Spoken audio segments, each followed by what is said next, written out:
국제법에서 일반적으로 조약은 국가나 국제기구들이 그들 사이에 지켜야 할 구체적인 권리와 의무를 명시적으로 합의하여 창출하는 규범이며 하니까 첫 번째 정의가 조약에 대한 적이죠. 명시적으로 알려주는 의무와 권리가 있는 규범이래요. 권리와 의무가 있는 규범.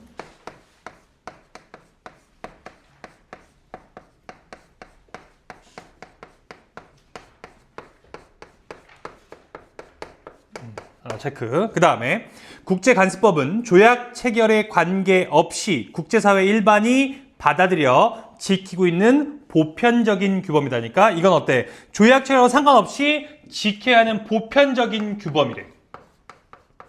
국제간섭법은 보편적 규범.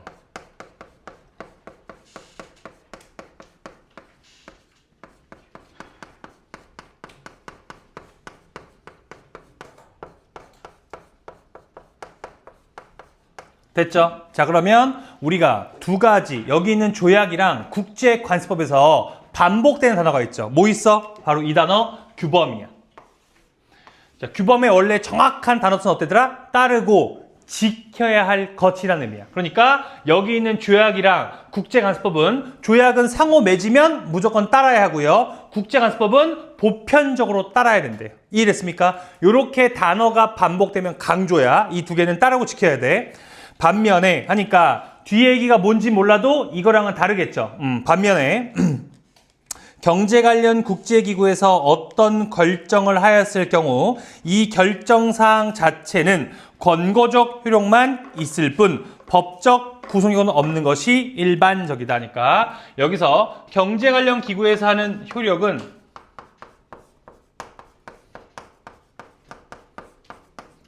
어떤 효력이 있대? 권고적 효력이 있대.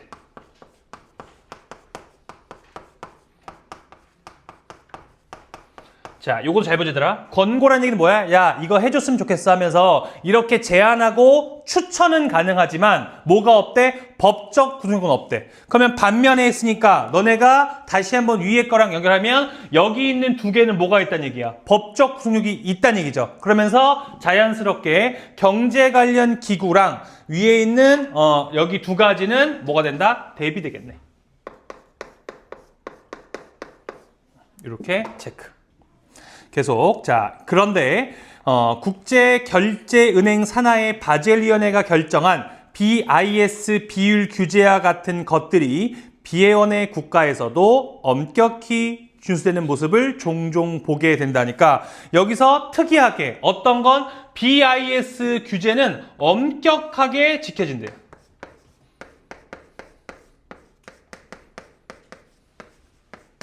엄격히 준수.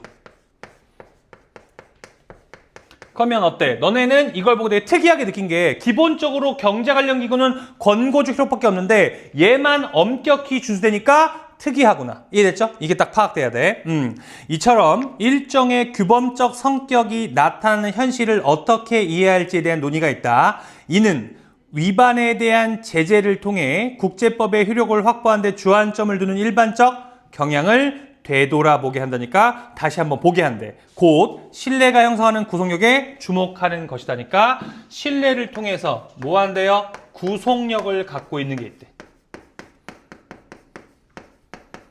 위에까지 연결해지더라. 신뢰를 통한 구속력을 갖고 있는 건 뭐밖에 없어? 여기 있는 BIS 비율밖에 없지. 됐어? 이게 끝. 그러면 1문단에 얘들아 전제가 딱 잡혀야 되는데 뭘로 잡혀야 돼? 여기 있는 조약이나 국제간섭법 혹은 경제 관련 기구의 권고적 효력으로 잡으면 안 되겠지. 여기서 특이한 사항은 뭐밖에 없어. BIS 비율은 엄격히 준수되는데 뭘 통해서 한다? 신뢰를 통한 구속력을 가진 BIS 비율. 이렇게 문장으로 길게 전제를 빼라고요. 됐어? 여기까지가 1문단. 됐습니까? 이렇게 가야 돼. 그 다음에 두 번째 문단. BIS 비율은 은행의 재무 건전성을 유지하는 데 필요한 최소한의 자기자본 비율을 설정하여 궁극적으로 예금자와 금융시스템을 보호하기 위해 바젤위원회에서 도입한 것이다니까 너네 다시 한번 얘기하는데 지금 우리가 1문단 읽고 이거 아는 사람 아무도 없죠? 쌤이 얘기했어. 단어는 새로운 게 나오면 반드시 설명을 준다고. 어디서? 밑에서. 그러니까 시험장에서 겁먹지 말고 내려가세요. 지금 BSB는 뭐라고 얘기했냐면 여기서 최소한의 자기자본 비율이래.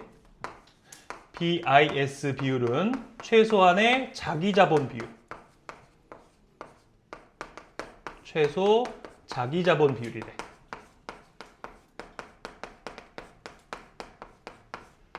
이게 BIS 비율의 정의입니다. 그리고 얘의 목적이 뭐냐면 궁극적으로 예금자와 금융 시스템을 보호하기 위해 도입했으니까 얘는 수단이고요. 얘의 목적은 예금자와 금융 시스템 보호래.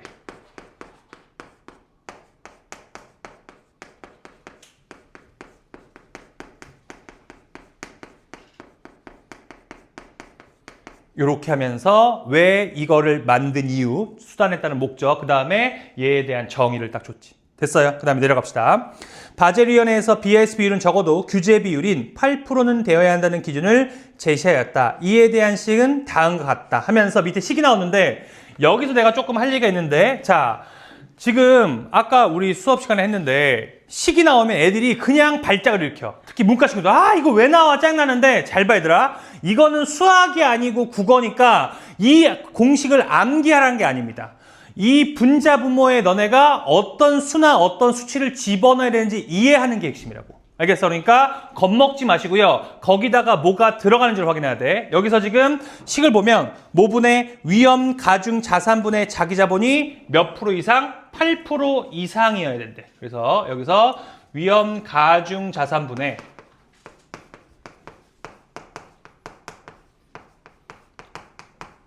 그 다음에 위에 뭐죠? 자기자본이 몇 프로 이상? 8% 이상.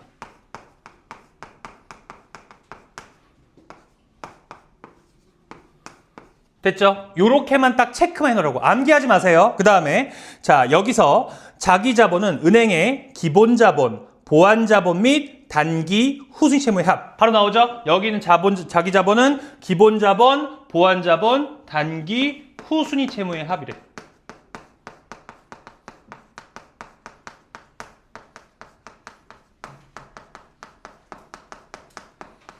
이렇게 딱 이것만 적어놓으면 되잖아. 됐어. 그 다음에 위험 가중 자산은 보유 자산의 각 자산의 신용 위험에 대한 위험 가중치들을 곱한 값으로 합들의 합으로 구했다니까. 그럼 어때? 이거는 자기 자본 곱하기 뭐가 된다? 위험 가중치가 되겠지.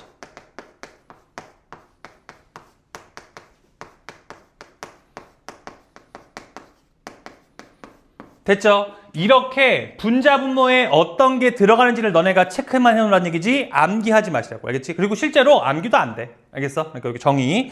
그 다음에 위험가중치는 자산 유형별 신용위험을 반영하는 것인데 OECD 국가에서 국채는 0%, 회수는 100%가 밑줄 획일적으로 부여.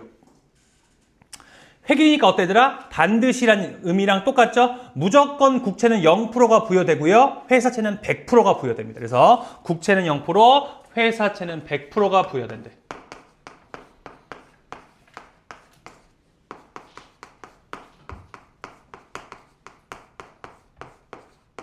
어떻게? 획일적으로 요렇게. 됐죠? 이후 금융자산의 가격 변동에 따른 시장 위험도 반영해야 한다는 요구가 커지자 바젤위원회는 위험 가중 자산을 신용 위험에 따른 부분과 시장 위험에 따른 부분의 합으로 새로 정리하여 BIS 비율을 산출하도록 하였다니까. 이제 위험 가중 자산에 들어가는 부분이 뭘로 바뀌어? 신용 위험 더하기 시장 위험이 되겠지. 이게 바뀌어서 신용 위험 더하기 시장 위험.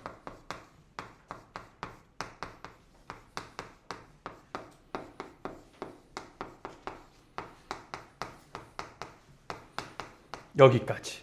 지금 얘들아 여기까지 가는데 쌤 어때? 아무것도 생각하지 않고 식에다가 뭐가 들어가는지만 체크해놓고 조건만 딱딱딱 넣었지 아무것도 안 했단 말이야. 그러니까 너네가 지문이 길고 어렵다 그래서 겁먹지 마시고요. 어느 부분에 뭐가 들어가는지 체크해놓고 조건만 딱딱 체크해놓으라고. 알겠죠?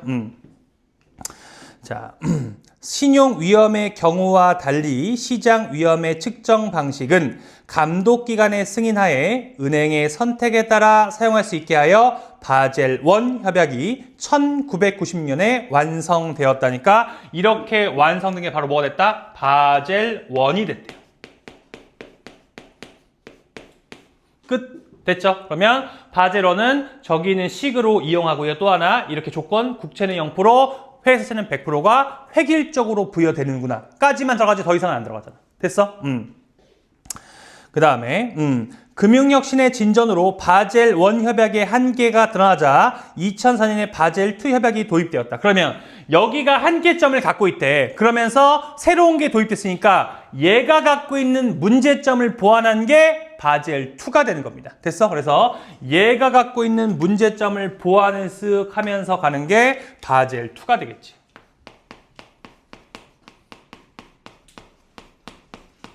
자, 내가 이거 다시 한번 오랜만에 문제점에 대한 해결책 할 때는 뭐가 중요하다고 했지 얘들아? 해결을 어떻게 했는지 어느 부분이 바뀌었는지가 중요하니까 너네는 1에서 2로 가면서 바뀐 부분을 중요하게 봐야 돼. 알겠어? 자, 여기에서 BIS 비율의 위험가중 자산은 신용 위험에 대한 위험 가중치에 자산의 유형과 신용도를 모두 고려하도록 수정되었다. 신용 위험의 측정 방식은 표준 모형이나 내부 모형 가운데 하나를 은행이 이용할 수 있게 되었다니까 첫 번째 변화한 거 측정 방식이 어때? 표준 모형과 내부 모형이 있대요. 측정 방식은 표준과 내부가 있대.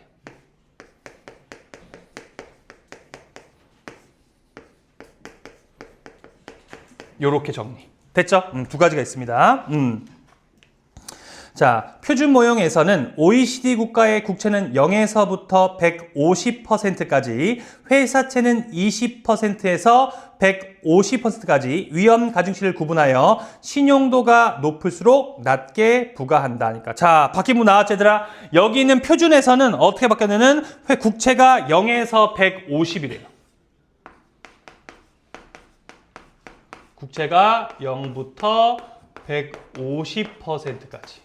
됐죠? 그 다음에 회사채 어때? 20부터 150.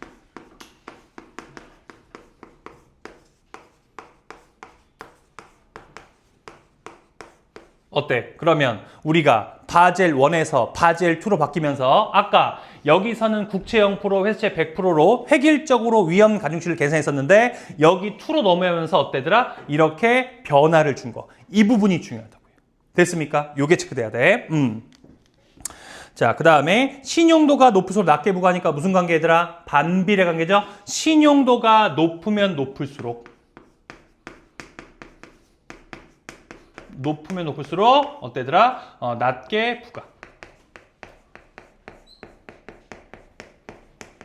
그리고 또 중요한 거더라. 여기다가는 안 써놨지만 우리가 여기만 모두 하나 생각해야 돼. 신용도가 낮으면 낮을수록 높게 부과. 됐어? 이 정도는 당연히 너네가 머릿속으로 해줘야 됩니다. 그 다음에 넘어가서 자 예를 들어 실제 부연 회사채가 100억 원인데 신용위험 가중치가 20%라면 위험가중 자산에서 그 회사채는 20억 원으로 계산된다니까. 아까 맞죠 얘들아? 회사채가 20%부터 150%의 위험가중을 할 수 있는데 여기서 20%라면 100억 곱하기 20이니까 20억 나오죠? 요거까지. 그리고 여기서 선생님 계산 못하겠다면 쌤을 찾으면 안 됩니다. 구문부터 다시 해야 되겠지? 여기서 내가 중요한 게 아니라 계산할 수 있죠? 100 곱하기 20%는 20억이잖아. 그죠? 여기까지 정리. 자, 그 다음에 내부 모형은 은행이 선택한 위험 측정 방식을 감독기관의 승인하에 그 은행이 사용할 수 있도록 하는 것이다. 또한 감독기관은 필요시 위험가중 자산에 대한 자기자본의 최저 비율이 규제 비율을 초과하도록 자국은행에 요구할 수 있게 함으로써 자기자본의 경직된 기준을 보완하고자 했다니까. 그럼 어때 얘들아? 초과할 수 있으니까 8%가 아니라 9%, 10%, 12% 막 이렇게 높여서 할 수 있대요. 됐습니까? 여기까지가 바젤 2. 최근에는 바젤 3 협약이 발표되면서 자기자본에서 단기 후순위 채무가 제외되었다니까 이제 세 번째 뭐가 나옵니까? 바젤 3가 나옵니다.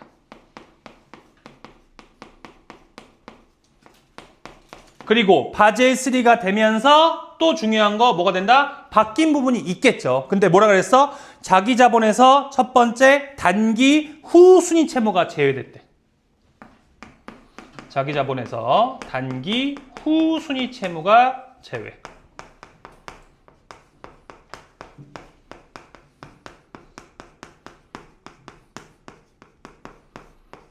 그럼 어떻게 된 거야, 얘들아? 여기 와서 기본적으로 기본자본, 보완자본, 단기 후순위채무의 합이 자기자본이었는데 바젤 3에서는 기본자본 더하기 보완자본밖에 없겠네. 됐죠?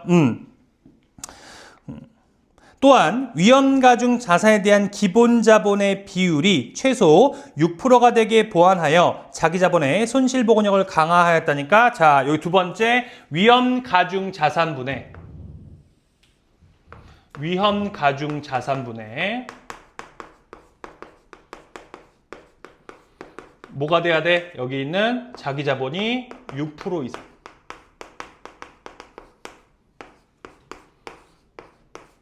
여기까지. 됐습니까? 어때?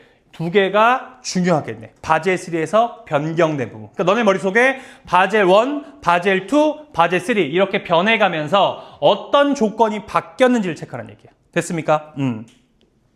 바젤 협약은 우리나라를 비롯한 수많은 국가에서 채택하여 제도하고 있다. 현재 바젤 위원회에는 28개국의 금융당국들이 회원으로 가입되어 있으며 우리 금융당국은 2009년에 가입하였다. 하지만 우리나라는 가입하기 훨씬 전부터 BIS 비율을 도입하여 시행하였으며 현행법제에도 이것이 반영되어 있다 하니까 가입되기 전부터 이걸 지켰대. 됐어?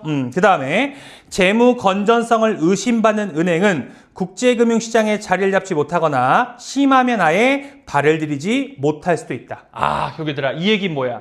BIS 비율을 지키지 않으면 국제금융시장에 들어갈 수가 없으니까 지킬 수밖에 없다. 이렇게 해석이 돼야 돼. 됐어요? 마지막. 바젤 위원회에서는 은행 감독 기준을 협의하여 제정한다. 그 헌장에서는 회원들에게 바젤 기준을 자국에 도입할 의무를 부과한다. 하지만 바젤 위원회가 초국가적 감독 권한도 없으며 그의 결정도 법적 구속력이 없다는 것 또한 밝히고 있다. 어때? 지금 두 번 강조했죠? 첫 번째, 경제 관련 기구는 권고적 효력만 있고 법적 구속이 없다고 첫 문단에 얘기했는데 마지막 가서 다시 한번 뭐라 그랬어? 법적 구속이 없대. 두 번 얘기하면서 뭐야? 강조한 거죠. 뭘? 얘는 법적 구속이 없다는 거야. 됐어?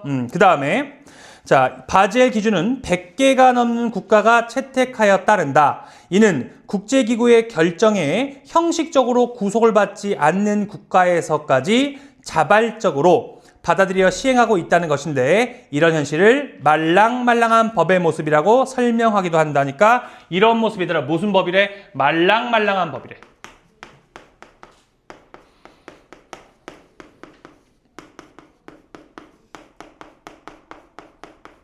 자, 어때? 저번 달에 배운 거 쌤이 얘기했죠? 이렇게 마지막 문단에 와서도 첫 번째 문단하고 붙여야 되는데 여기서 얘기하는 말랑말랑한 법이란 얘기는 첫 번째 여기 와서 자, BIS 비율 애들아 엄격히 준수되는데 뭘 통해서? 신뢰를 통한 구속력으로 된다고 얘기했으니까 이 얘기가 마지막 문단에 뭐와 똑같다? 말랑말랑한 법의 의미를 갖고 있는 거죠. 이해됐어? 이렇게 밑에 읽을 때 위에 거랑 붙이는 게 핵심이라고. 어느 지문이든. 알겠죠? 그래서 이 얘기는 속뜻이 뭐 얘들아? 신뢰를 통한 구속력이죠.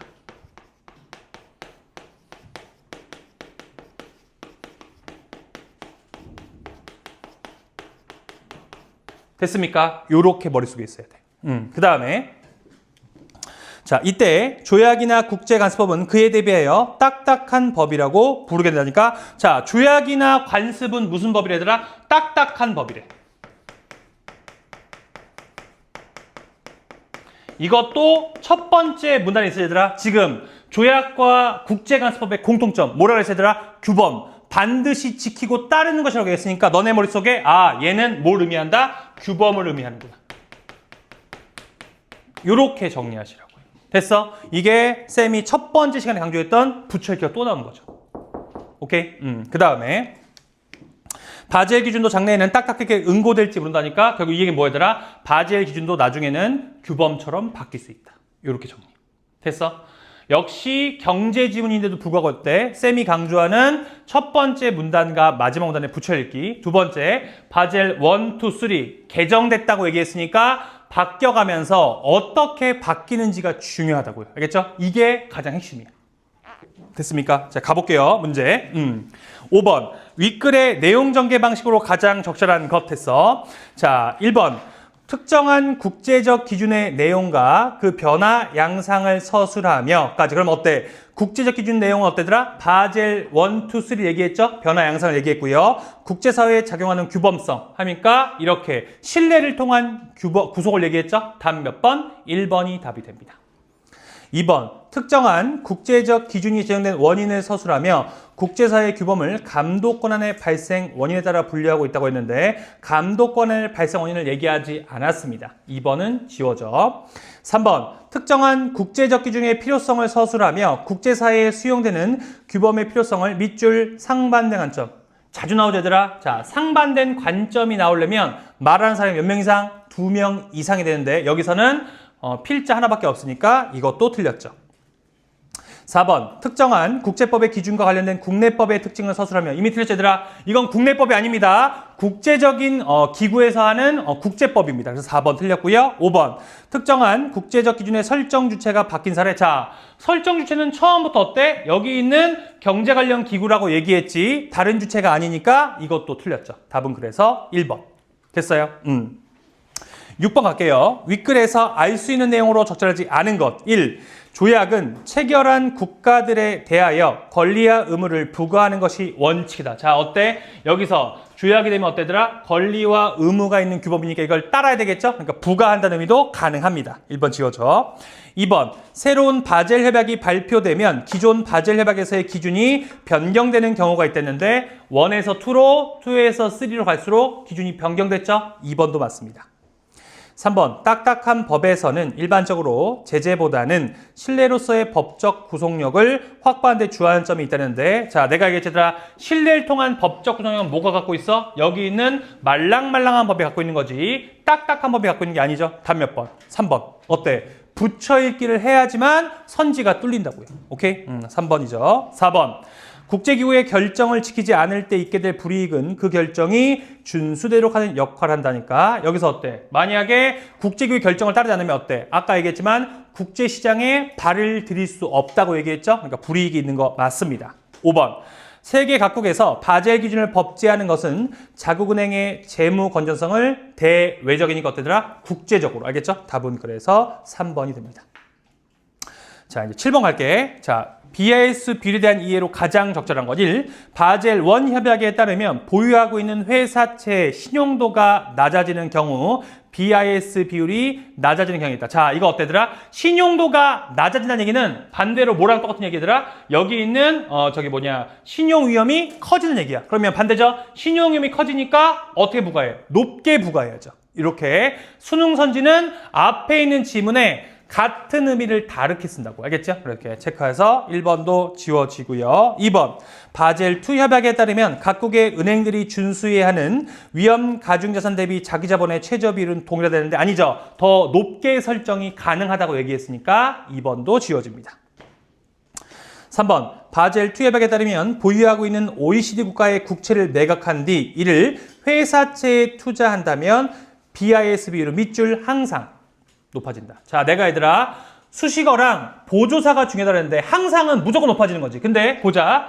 바젤 1은 어때? 국채 투자하다가 회사 투자하면 무조건 높아지는 게 맞아. 근데 바젤 2 보면 만약에 국채에서 150%의 위험 가중치를 갖고 있는 걸 샀다가 팔고 회사채에서 20%나 30%짜리 사면 어때? 낮게 되겠죠? 그러니까 요거는 안 되고 어때? 바뀐 부분이 선지의 중요한 근거가 되잖아. 됐어요? 그래서 답 몇 번?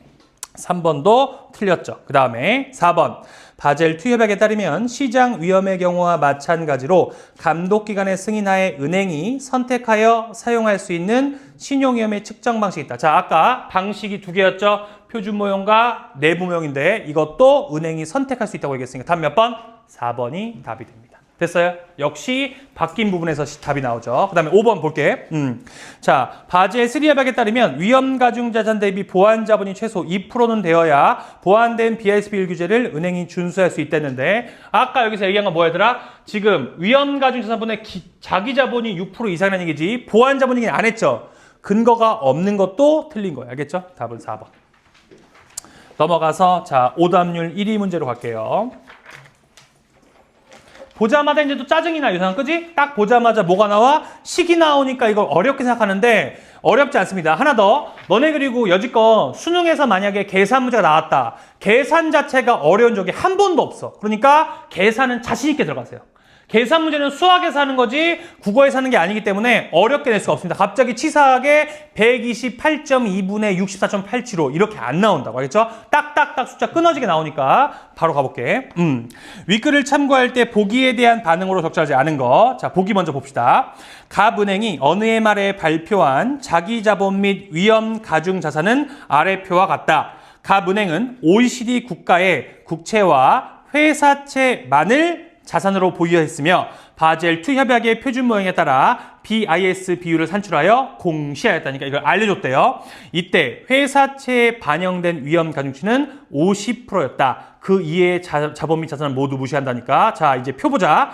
자기 자본 볼게요. 기본 자본 50억, 보완 자본 20억, 단기 후순 채무가 40억이고요. 밑에 위험 가중 자산은 국채가 300억, 회사채가 300억인데 이거는 신용 위험에 따른 자산. 그 다음에 넘어와서 시장 위험에 따른 건 400억이니까 식이 어떻게 세워져야 돼? 밑에가 위험 가중 자산이 돼야 되니까 여기는 300억 더하기 300억 더하기 400억 됐죠? 그 다음에 위에는 자기 자본이니까 기본 자본 더하기 보완 자본 더하기 단기 후순위 채무니까 50억 더하기 20억 더하기 그 다음에 여기 있는 40억 이렇게 됩니다. 됐어? 그 다음에 요거 계산하면 어때더라? 300, 300, 400이니까 1000이죠? 그 다음에 50, 20, 40이니까 어때? 110 1000분의 110이니까 친절하게 공 하나 빼면 어때더라? 100분의 11 그럼 유성아 몇 프로야? 100분의 11이니까 그렇지. 요 정도는 어때더라? 중학교 2학년. 우리 유성이는 수학을 안 배운 애야. 근데도 하잖아. 알겠어? 그래서 요건 어때더라? 8% 이상이 되고 있구나.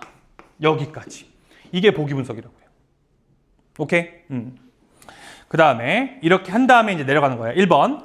갑은행이 공시한 BIS 비율은 바젤위원회가 제시한 규제 비율을 상회. 자, 상은 높은 상태니까 어때더라? 기준치를 뛰어넘었다는 의미니까. 맞죠? 11%니까 1번은 지워집니다. 2번. 갑은행이 보유 중인 회사채의 위험가중치가 20%였다면 BIS 비율은 공시된 비율보다 높았겠군 했는데 자 보자들아 회사채의 위험가중치가 20%였대. 그러면 지금 여기 300억이 뭐란 얘기야? 지금 20%란 얘기죠. 됐어요? 다시 한번. 갑은행이 보유 중인 회사채의 위험가중치가 20%였다면 하니까 50%가 여기 300억인데 얘가 20%래. 그러면 100%는 얼마더라? 1,500억이죠? 그러니까 여기서 얘기한 어때? 공시된 비율보다 당연히 높게 되겠죠. 됐습니까? 2번도 자연스럽게 지워져. 3번. 갑은행이 보유 중인 국채의 실제 규모가 회사채의 실제 규모보다 컸다면 위험 가중치는 국채가 회사채보다 낮았겠군. 자, 봅시다, 얘들아. 여기서 이 지금 회사채가 위험 가중치가 50%죠. 50%가 300억이니까 원래 건 600억이야. 600억 곱하기 50%에서 300억이 나왔대. 그 다음에 자 이제 국채야. 국채가 300억인데 나는 얘들아 임의로 했어. 임의로 얘를 한 3천억 줍니다. 그럼 어때? 300이 되려면 얘는 몇 프로? 위험 가중치가 10%가 돼야지만 300억이 나오지. 됐어? 그러면 이렇게 봤을 때 어때? 실제 위험 가중치는 회사채보다는 국채가 더욱더 낮게 되겠네. 이해됐습니까? 답은 4번도 3번도 지워집니다. 됐죠? 그 다음에 4번. 갑은행이 바젤 1 협약의 기준으로 신용위험에 따른 위험 가중 자산을 산출한다면 회사채는 600억 원이 되겠는데 자 여기 볼게들아. 바젤 1에서는 어때? 국채는 0%, 회사채는 100% 획일적인데 아까 50%가 300억이니까 100%하면 600억이 되겠죠? 이것도 맞는 얘기. 됐어 여기까지. 그래서 보기가 너네가 식이 완성돼야지만 이걸 지울 수 있습니다. 마지막 5번. 갑은행이 위험 가중 자산의 변동 없이 보완 자본은 10억 원 증액한다면 바젤 3 협약에서 보완 기준을 충족할 수 있겠구나 하니까 자 여기서 지금 20억, 40억인데 첫 번째 조건 바젤 3는 어때? 자기 자본에서 단기 우수 채무를 제외해야 되니까 요게 지워집니다.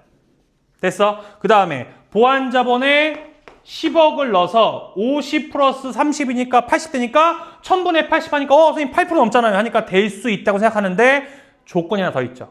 뭐 있어 얘들아? 위험 가중 자산분의 자기 자본이 몇 프로 이상해야 돼? 6% 이상해야 돼. 그러면 여기 있는 1000분의 자기 자본은 50억이죠? 1000분의 50억이니까 어때? 5%가 되니까 6%를 넘지 못하죠. 그래서 얘는 기준 충족을 할 수가 없습니다. 답 몇 번? 5번. 어때? 바젤 1, 2, 3에서 변경된 기준이 이번 선지도 근거가 되는 거야. 그래서 너네한테 중요한 거 뭐냐면 얘들아 바뀔 때마다 변한 부분이 중요하게 체크돼야 돼. 알겠죠? 9번 기억에 해당하는 사례로 가장 적절한 것이니까 기억은 말랑말랑한 법. 그럼 너네 말씀 뭐가 남아야 돼? 신뢰를 통한 구속력을 의미하는구나. 됐어요? 갑니다. 1번 바젤 위원회가 국제금융 현실에 맞지 않게 된 바젤 기준을 개정한다. 자 여기서 바젤 기준을 개정한다는 얘기가 아니죠. 국제적으로 신뢰를 통한 구속력이 있어야 돼. 2번 바젤 위원회가 가입 회원이 없는 국가의 바젤 기준을 준수하도록 요청한다. 자 요청한 적 없죠? 이렇게 권고만 할 뿐이니까 2번도 지워집니다. 3번 바젤위원회 회원의 국가가 준수 의무가 있는 바젤 기준을 실제로는 지키지 않는다가 아니라 어때? 엄격하게 준수하잖아. 그래서 3번도 틀렸어. 4번 바젤위원회 회원의 국가가 강제성이 없는 바젤 기준에 대하여 준수 의무를 이행한다. 자 의무 자체가 없애더라. 권고적 효력만 있어. 4번 틀렸고요. 5번 바젤위원회 회원이 없는 국가에서 바젤 기준을 제도하여 국내에서 효력이 발생하도록 한다. 어때? 이렇게 신뢰를 통한 구성을 통해서 국내에서도 이게 효력 있게 만든 거죠. 답 몇 번? 5번이 답이 됩니다. 됐어? 왜 이게 놀래요? 놀랬어? 옆에 왜? 너무 억울해? 자, 10번 갈게. 문맥상 A부터 이하 바꿔쓰기 적절하지 않다고 하니까 어때? 이거는 단어 문제가 아니다 얘들아. 일치 문제야. 천천히 가보자. A 볼게. A는 여기서 뭐라 했어? 신용도와 유형을 모두 고려했댔으니까 반영하도록 산출하도록 하는 거 맞죠? 1번 맞고요. 2번 B는 여기서 규제 비율 초과하도록 하니까 8%가 넘도록 맞죠? 그 다음에 3번에 C 보자 얘들아. 심화면에 발을 들이지 못할 수 있다는데 이건 어때? 국제사회에 발을 들이지 못한다고 얘기한 거지. 여기서 얘기한 바젤위원회에 가입하지 못하게 한 게 아니죠. 답 몇 번? 3번이 답이 됩니다. 4번에 D 보자 얘들아. 법적 구성이 없다 하니까 뭐 얘들아? 권고적 효력만 있다는 얘기. 똑같은 얘기죠. 그 다음에 5번. 자 여기서 이 딱딱하게 응고될지 그럼 뭐야? 조약이나 국제관습법처럼 규범이 될 수 있다. 답 몇 번? 3번이 됩니다.